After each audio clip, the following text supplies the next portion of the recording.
Assalamualaikum warahmatullahi wabarakatuh. Kembali lagi di channel saya. Channel yang akan memberikan seputar informasi cryptocurrency ataupun airdrop ya. Jadi di sini saya ingin menginformasikan kembali mengenai PI Network tentunya. Jadi seperti janji saya sebelumnya, maksud saya itu saya akan menjelaskannya mengenai project SDK itu apa sih, mengapa kita belum bisa membarter koin Pi kita sebelum resmi project SDK diluncurkan oleh core team ya. Jadi di sini saya akan memberikan ya untuk penjelasan itu semua, terkait itu semua apa. Namun sebelum saya melanjutkannya, jangan lupa untuk like dan subscribe-nya terlebih dahulu, dan jangan lupa juga aktifkan notifikasi loncengnya ya, agar setiap saya mengupload video-video terbaru tentunya kalian adalah orang yang pertama mendapatkan notifikasinya ya. Jadi oke. Saya juga sangat berterima kasih sekali kepada kalian yang sudah support channel saya dan sudah mendukung channel saya ya. Saya ucapkan terima kasih banyak ya. Jadi oke, saya langsung saja ya menuju ke penjelasannya seperti apa.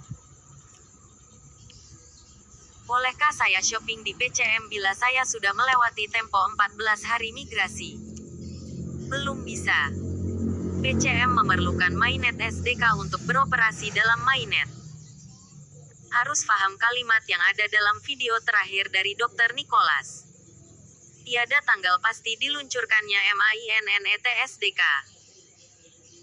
Mainnet SDK hanya akan dikeluarkan setelah cukup perintis telah migrasi ke mainnet.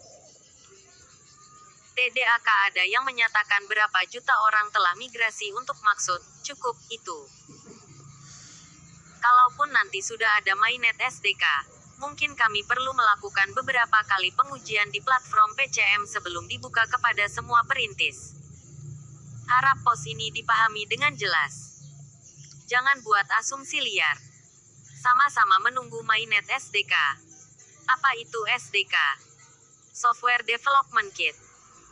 SDK adalah seperangkat alat dan program perangkat lunak yang digunakan pengembang untuk membangun aplikasi untuk platform tertentu. Alat SDK akan mencakup berbagai hal, termasuk perpustakaan, dokumentasi, contoh kode, proses dan pedoman yang dapat digunakan dan diintegrasikan oleh pengembang dengan aplikasi mereka. SDK dikembangkan untuk platform atau bahasa pemrograman tertentu. Atau pengertian umum SDK secara sederhana adalah software yang menghubungkan marketplace resmi Pi, wallet Pi dengan blockchain sehingga koin Pi bisa digunakan untuk barter, belanja. Pi Network telah mulai transaksi pada BLOCKCHAIN Pi Wallet. Siapapun Pi harus tetap hati-hati karena Pi adalah uang dan akan berkembang lebih kuat dari Bitcoin berkali-kali. Sekarang komunitas Pi di China menjual token Pi harga beras muda sudah 20.000 yuan sekitar 70 juta dong Vietnam gelombang lebih dari 3.000 USD. Harga perdagangan di bursa adalah 6.700 dolar Amerika Serikat. Di Vietnam, harganya rendah dan sedang dikumpulkan. Banyak orang karena mereka tidak mengerti hukum Pi dan nilai Pi. Jadi mereka menjualnya. Dan kemudian akun mereka ditangguhkan selama 100 tahun karena melanggar hukum di bagian 7 mainnet ditandatangani.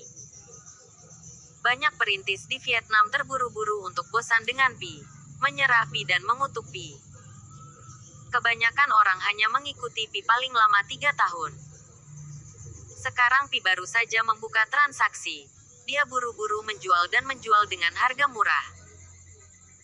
Jika semua orang menunggu 3 tahun lagi untuk mengakhiri waktu penguncian Pi, itu hanya akan menjadi 6 tahun.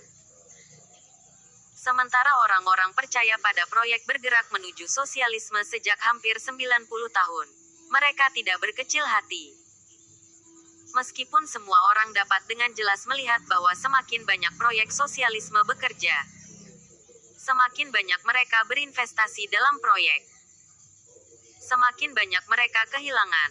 90 masih tidak dapat melihat pemetaan ke dompet, tetapi orang masih percaya dengan pasti. Masih mengejar proyek tanpa lelah. dan Pi memiliki rencana induk tertentu. Hanya mengikuti Pi baru sedikit tetapi buru-buru meninggalkannya dan menjualnya. Jadi apa? Syarat penukaran Pi pada periode close mainnet saat ini adalah seperti pada item 7 yang Anda tanda tangani dengan Pi. Poin penting berikut saya tarik. 1. Hanya menukar P2P di dompet Pi blockchain.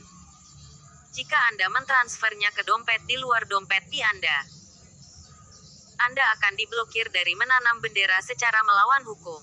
Jika Anda melakukannya dengan sengaja, Anda akan terpesona oleh IP dan terkunci selama 100 tahun. 2. Gunakan token Pi untuk menukar barang di negara akun yang Anda daftarkan. Tidak ada izin untuk mentransfer Pi token lintas batas. Menunggu hukum untuk memandu. Anda tidak dapat membeli barang langsung di luar negeri. Tetapi Anda dapat meminta teman di Vietnam yang memiliki barang di China dan membelinya melalui perantara untuk menerima pengiriman dan Pi di Vietnam. 3. Sama sekali tidak mentransfer banyak Pi 100 atau 500 ke satu akun atau banyak akun ke satu akun karena IP akan mendeteksi dan menandai Anda ke grup akuisisi Pi. 100 tahun menonton transaksi Pi, dan Anda tidak. Saudara Vietnam harus mempertimbangkan harga jual agar tidak menyesal kemudian.